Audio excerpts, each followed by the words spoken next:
Você já conversou sobre algum assunto no WhatsApp e apareceu uma propaganda em outra rede social logo em seguida? Já estava ali conversando com seus amigos em voz alta e apareceu uma propaganda no seu Facebook? Você sabia que o seu celular, aquele seu relógio fitness, eles podem saber muito mais sobre o seu sono do que você mesma? Então, eu tenho duas notícias sobre isso. A primeira é que você não está sofrendo uma paranoia. E a segunda é que hoje a gente vai conversar sobre essas tecnologias aqui no canal. Por isso eu convidei a Nina da Hora, nossa especialista em programação, tecnologias, para poder trocar essa ideia. Eu espero que vocês gostem. Qual seria, então, a problemática em a gente ter o hábito de alimentar esses aplicativos de menstruação, de gravidez ou aqueles fitness? O que acontece a partir do momento em que a gente sai colocando a nossa vida desse jeito? O que acontece é justamente a parte que é o que quem está fora do negócio da empresa, do aplicativo, menos sabe. Esse artigo, nesse texto que você compartilhou para as pessoas, tem logo no primeiro parágrafo, vai ter uma palavra que é uma palavra maravilhosa para quem trabalha com aprendizagem de dados ou com ciência de dados. Previsões. Né? O que normalmente esses aplicativos fazem? Você vai lá, vai armazenando seus dados, e aí, de repente, ele vai começando a te dar algumas previsões de calendário, ou se você começar a cadastrar em datas diferentes das que você estava acostumado a cadastrar, ele te dá notificações perguntando se está tudo bem, se você precisa ir ao médico, e etc, etc, etc. E aí a gente fica achando sempre que o aplicativo sabe mais da nossa vida do que a gente. Mas, enfim, essa palavra previsão, por que eu falei que ela é importante para dados e aprendizagem de máquina? Para usar essa palavra no contexto que nós estamos conversando aqui, é necessário uma coleta de dados, é necessário informações sobre a pessoa ou sobre o que a gente está querendo estudar para fazer tentativas de acerto, né? Fica feliz quando acerta, mas nem sempre ele sabe que ele está acertando aquilo para você, né? Porque ele está tentando fazer previsões, ele está na tentativa. Olha ali a taxa de acerto e a taxa de erro, isso aí falando de uma forma mais técnica, eles tentam chegar o mais próximo possível do que ele pode acertar daquela pessoa. Só que para isso ele precisa coletar uma certa quantidade de dados.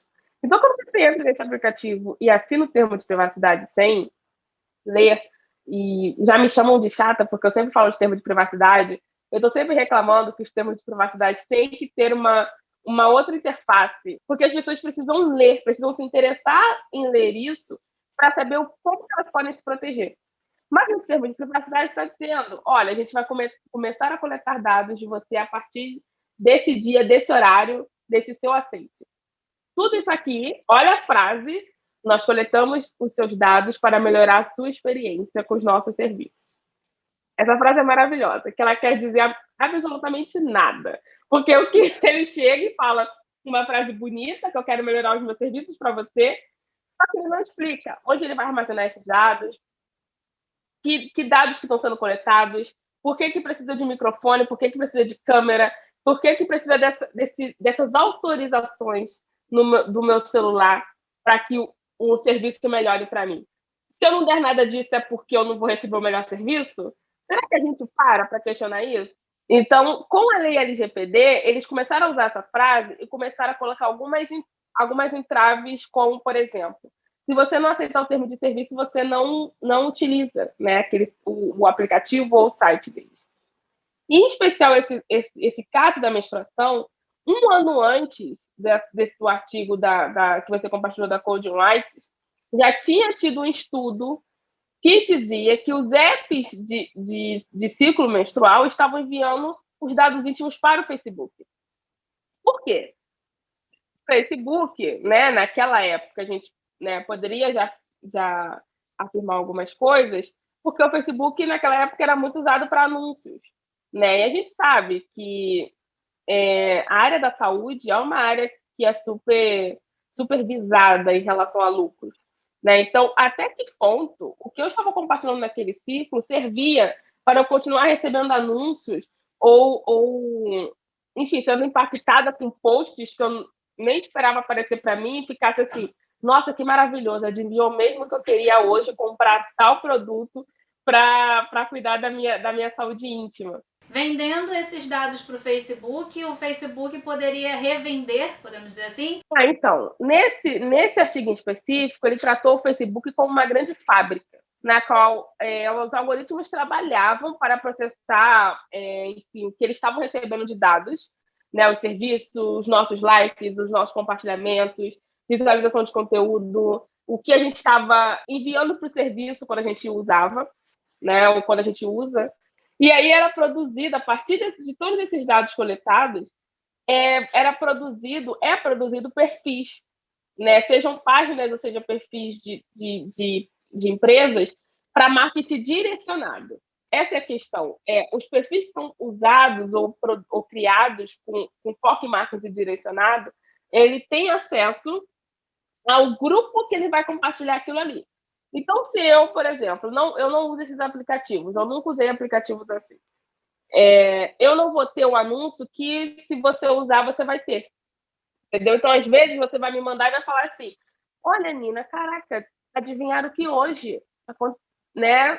Hoje que eu estava pensando sobre um problema que talvez esteja acontecendo na minha saúde íntima e o aplicativo acabou de direcionar isso para mim. Ou eu entrei na rede social e vi esse anúncio. Eu vou falar para você, Natália, eu nunca ouvi falar dessa empresa, não vi esse anúncio, porque eu não faço parte desse grupo que usa o serviço e que envia esses dados para eles saberem. E quando eu falo de grupos, é muito pensando em segmentação, né? Dados é importante, se você está trabalhando com marketing direcionado ou com produto ou solução a público-alvo, você saber qual é o seu público-alvo. E uma das formas de você saber usando dados é o uso dos serviços, o que a pessoa gosta de compartilhar e visualizar. Gente, visualização e clique. Visualização e clique são dois parâmetros que ajudam a guiar a segmentação daquele grupo ou para aquele produto. E uma coisa que agora, né, agora as pessoas estão mais ligadas depois dos vazamentos de dados, as pessoas estão querendo saber mais sobre o uso dessas informações, o uso desses serviços. Então, o que me deixa um pouco mais tranquila é saber que pelo menos vai rolar um questionamento. Só que eu consigo entender, dentro do contexto que a gente vive, que a tecnologia vem para facilitar. E eu trabalho com tecnologia, eu trabalho com computação. A tecnologia veio para facilitar, mas ela não veio para tirar o questionamento da nossa vida.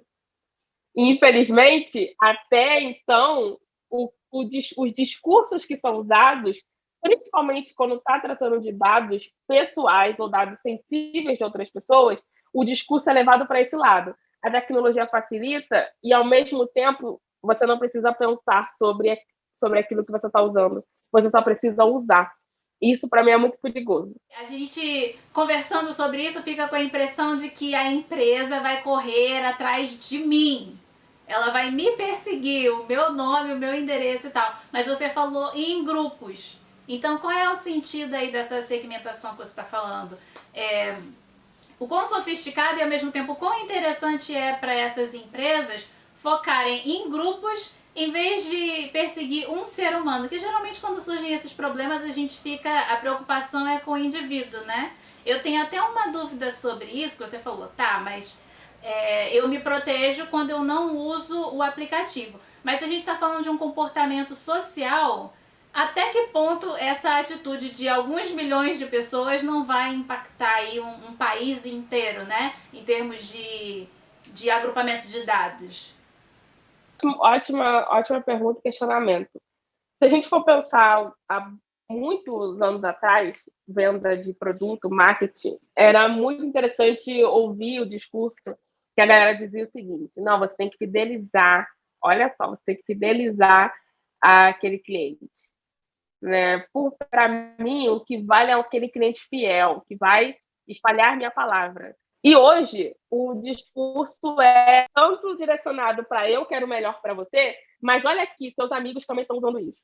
Né? A gente vê nas redes sociais qual é o impacto se eu tiver, eu compartilhar uma coisa que você ainda não sabe, você vai ficar curiosa de saber aquilo ali. Então, há um aproveitamento, quando eu falo de segmentação, que é de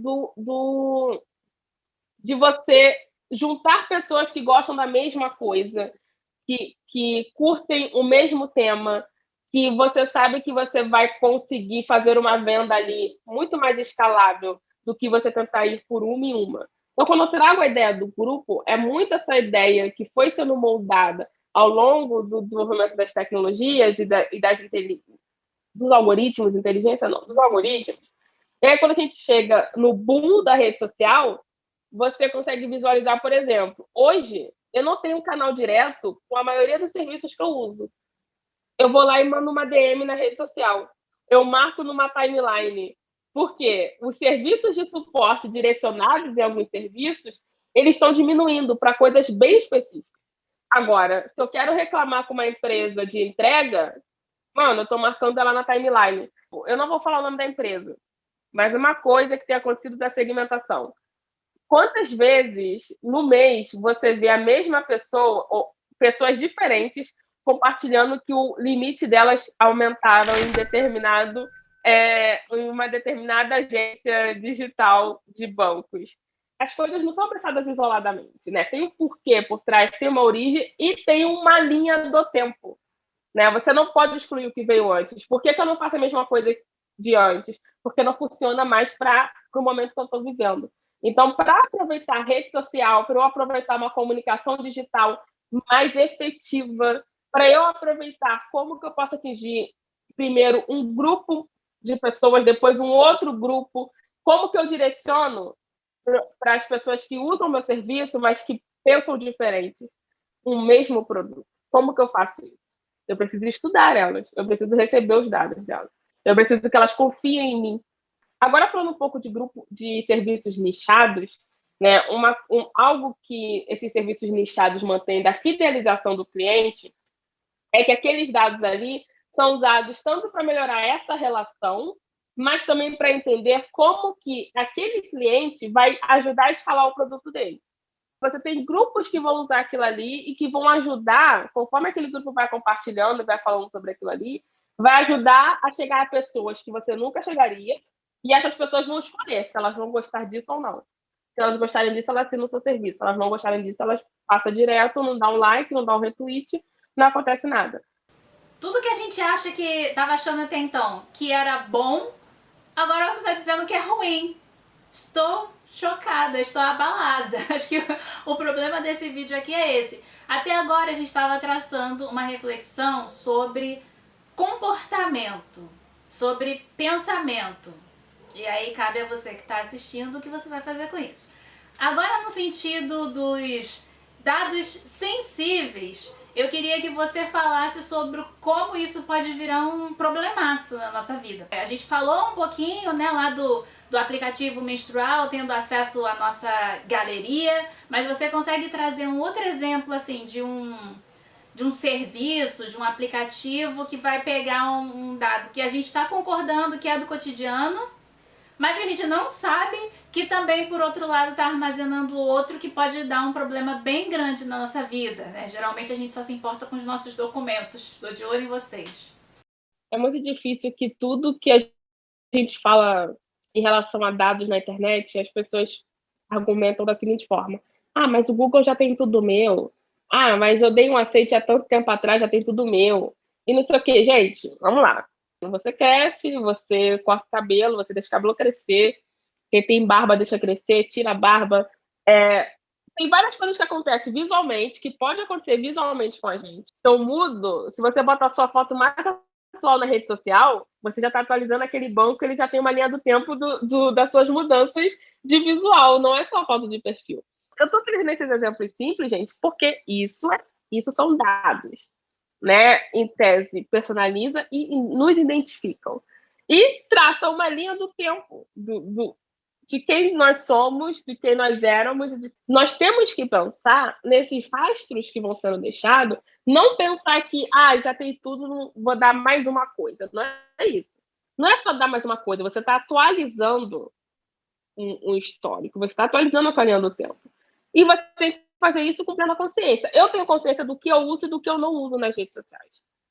Eu tenho consciência do que eu libero no meu celular e do que eu não libero. Mesmo que seja o aplicativo mais bombado do momento, tem coisas que eu não libero para ele. É necessário uma estratégia para lidar com isso, porque é tudo novo. Não tem um link que eu leia tudo isso na internet dizendo, ó, o manual de como você se portar com serviços digitais. Não existe isso. A gente tem que ficar toda hora ligando os pontos, fazendo um contexto. Então, querendo ou não, quem está vivendo esse momento está criando esse link, esse manual para o futuro. Agora, não tem como eu criar um manual pensando em uma enciclopédia ou que seja para o futuro entender o que está acontecendo agora, com os argumentos de já dei, já tá bom, não tem importância não. Não tem. O que eu escuto muito. Não, mas se tentarem me roubar no banco, não vai encontrar 2 centavos. Eu tô rindo, mas é o meu princípio em muitos momentos da vida. Não na internet, mas na rua, né? Pra que eu vou ter medo de um assalto se eu não tenho nada pra dar? Essa é a vida do pobre. Nina, muito obrigada. Esse papo foi incrível. Eu vou me esforçar para tentar multiplicar ao máximo as mensagens que foram passadas aqui. Das mais zoeiras às mais sérias. E cabe a você também aqui que está assistindo compartilhar esse vídeo, por favor, e seguir a Nina, que a gente se encontra pela internet. Muito obrigada.